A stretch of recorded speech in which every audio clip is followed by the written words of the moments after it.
So, top 3 cereals as a child versus an adult. I want to hear what yours are.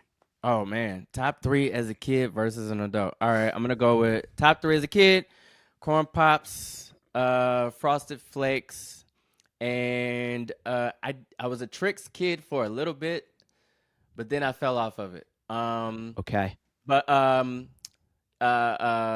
what was the Captain Crunch Captain Crunch. with the Crunch berries. You like the little barrels? Oh, yeah. You're a Berries. texture guy. That's a texture decision Yeah. you just said. Yeah, extra berries. I mean, your top of the roof of your mouth is gone. Just Dead. forget about it. Dead. You might as well chew on concrete. Don't even think about it. But yeah, those are my kids. As an adult, I'll do a nice Raisin Bran.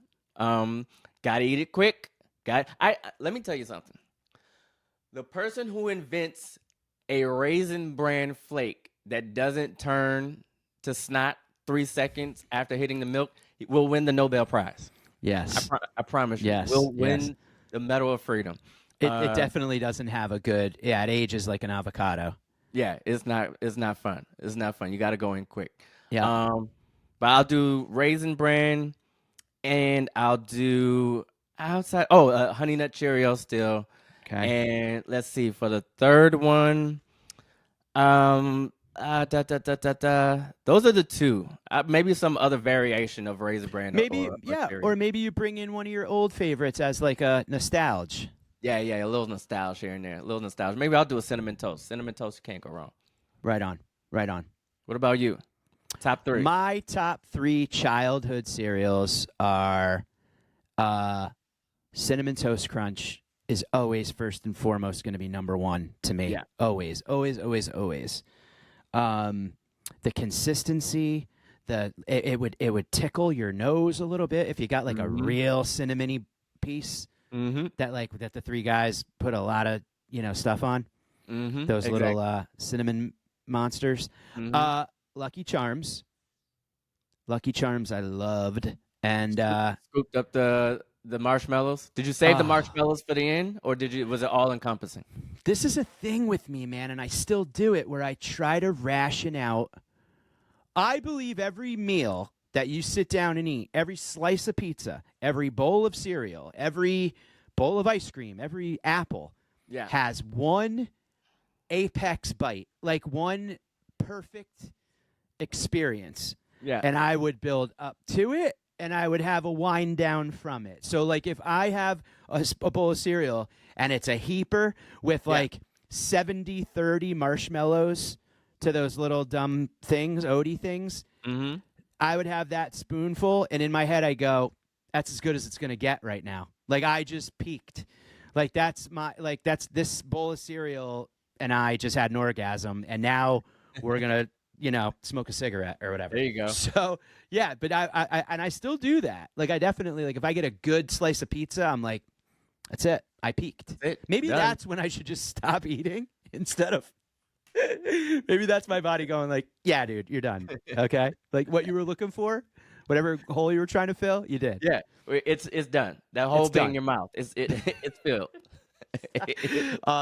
But yeah, I would try my best. I like to have a nice mixture. I wasn't like an all, because nothing comes for free in life, Charles. So if you do a whole scoop of marshmallows, you are going to have a whole scoop of Odeo thingies or whatever the hell. Just kitty litter. You're just eating kitty litter for the rest of the That's right. rest of the bowl. Yeah. And then I'd say the third, and again, I come to think of it, I am kind of brand loyal. I was always a Raisin Bran fan.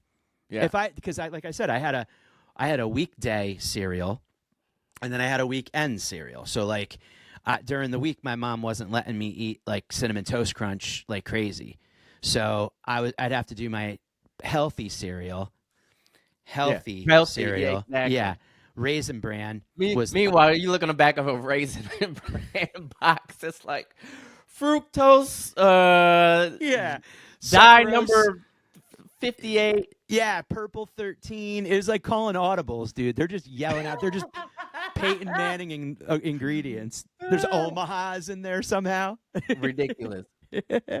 Yellow number 9. And then now, as an adult, the same. I'd say the exact same. I will tell you one that I thought was, it came across as healthy. I feel like it was just trail mix essentially. But do you remember Basic 4? Basic 4. No, I It don't had remember. like slivers of almonds and cram. It was like the Panera Bread of cereals. It was like a. It was like a REI. If REI was a cereal, it's like a camping store became a cereal. It was a little too, but I got on a kick with that. And then I'd have to say an honorable mention too was Clusters. I liked Clusters. Those were cool because you'd get these little balls of crunchy whatever the hell mixed in with the soggy snot flakes like you're talking about. Yeah. And that was good because I like a texture change. I like a temperature change. I like with my food. I also I want to give a honorable mention to all the off-brand, no-name brand cereals that would be on the bottom of the shelf. Yes. In the Ziploc bags. Yes. That yes. those go hard too. So shout out to everybody whose moms had fruit O's. And, Power Flakes and Power Flakes and Raisin Flakes and Dino Teeth and all Dino. that. Yeah. And you know what else too? How about a nice moment of silence and nostalgia for the horrible mascots for those cereals? Oh my God. Those guys were like that's the minor league baseball of mascots. When you're like a guaranteed value tiger. Yeah. Oh, you probably got worms, dude. Oh, the fact that to your point, the fact that they wouldn't just go a completely different animal, they would go, well, ours isn't Tony, it's Timmy. And it's just like Timmy the terrible tiger, dude. Timmy the tiger. And as a kid, you just have to go, who is this? Imposter. Yes, dude. Oh my God, it's so funny, right? Like instead of like Lucky the Leprechaun, it's like Gary the Pirate. It's just like, what is this? For full video and bonus content, go to patreon.com/areweold.